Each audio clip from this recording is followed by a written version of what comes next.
Yeah, thank you, viewers, and thank you, Richard.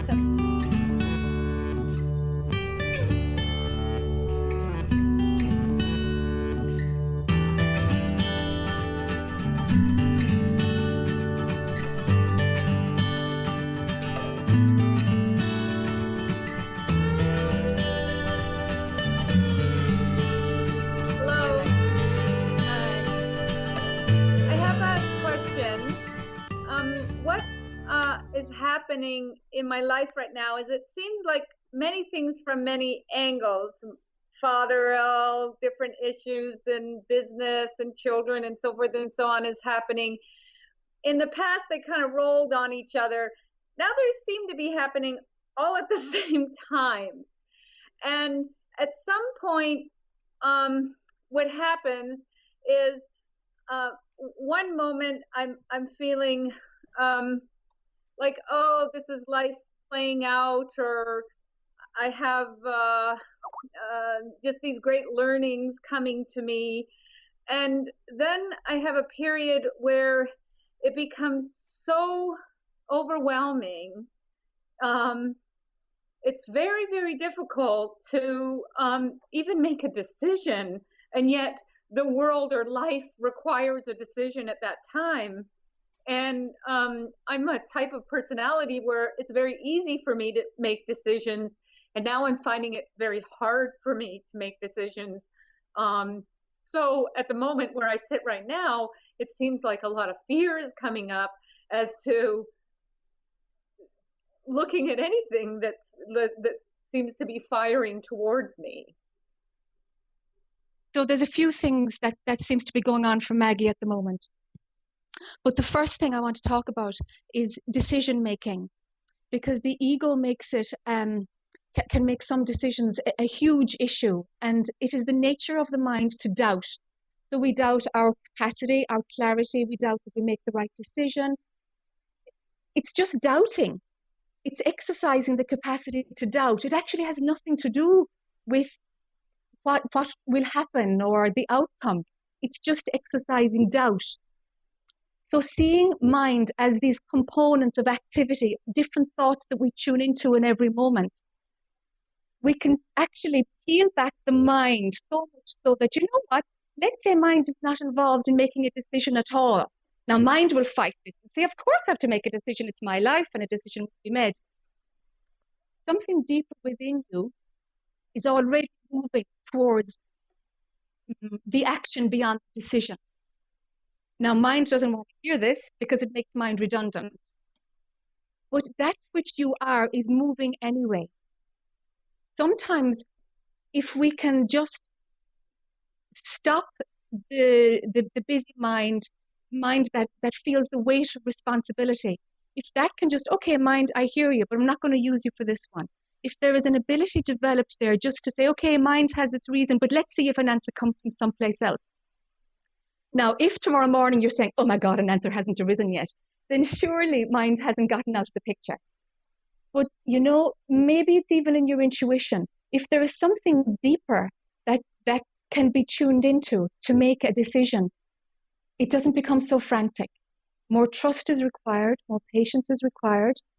That which you are will only move in the highest direction. But mind wants to claim the decision as I'm attached to what happens, I'm attached to the outcome, I'm taking responsibility for it. It's full of I, me, and mine. And that's the job of mind. But it sounds like, Maggie, something within you is moving beyond the capacity of mind or the idea that mind is making a decision. Pull back the responsibility that it's your intellect that's running the show. Just maybe something else is running the show, but mind has said, I'm in charge. Maybe it's not. And I put it to you that it's not in charge at all, that's just an idea that we're in charge. I know this sounds very left of center, but try not to use the mind for decision making of what's going on in the moment, and see if a knowingness or a clarity arises from another place that doesn't have the doubting mind involved. Just a feeling, go with something like that, because in the still place, the answer will arise. But when mind is very active, it's very difficult to drop all, identification with thought and see what self is moving through you. It's very difficult. So I'm kind of indicating a halfway house whereby, intuition or a feeling of what to do, not to bring in the intellect. The intellect will have its input into the feeling anyway, without thinking about it. So I don't know if that bundle of concepts is going to help, but if there's an awful lot going on in our lives, if we're believing our thoughts, we'll get caught in it. And there's a lot of pressure and things are really difficult because there's a lot of high stress. And I'm not saying to kind of bail out or deny it. It's not that. It's that which you really are is not involved in the chaos and the busyness of the stressful life. It doesn't know anything about it. Your true nature doesn't know anything about what pressures you're under right now. And you are that. You are that. But mind says, no, I'm doing this and this is upon me. And, the I, me, mine has such weight and such burden. So not by denying that, but by knowing, that can go on, but I'm not really bothered with it. Don't be bothered with it in the same way if you can. Keep attention in that which is still underneath. And that which is still and underneath rises. Out of it comes like a smell, like an aroma of a movement towards, okay, I'll do this now. And if those 10 other things don't get done, so what? The I, me, mine of the ego will want to do everything because it likes to be busy. And that's the trap of identifying with thought, the busyness. If things become simpler, fine. If you drop some of the eggs that you're juggling, that's okay. That's okay too.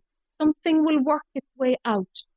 But continuing to be caught, in that level of identity with thought, that the life is really busy that you are living. Life is being lived through your form. It's not your life. They're not your decisions. You are much greater than all of this. What you are doesn't even know about your life, and it manages just fine.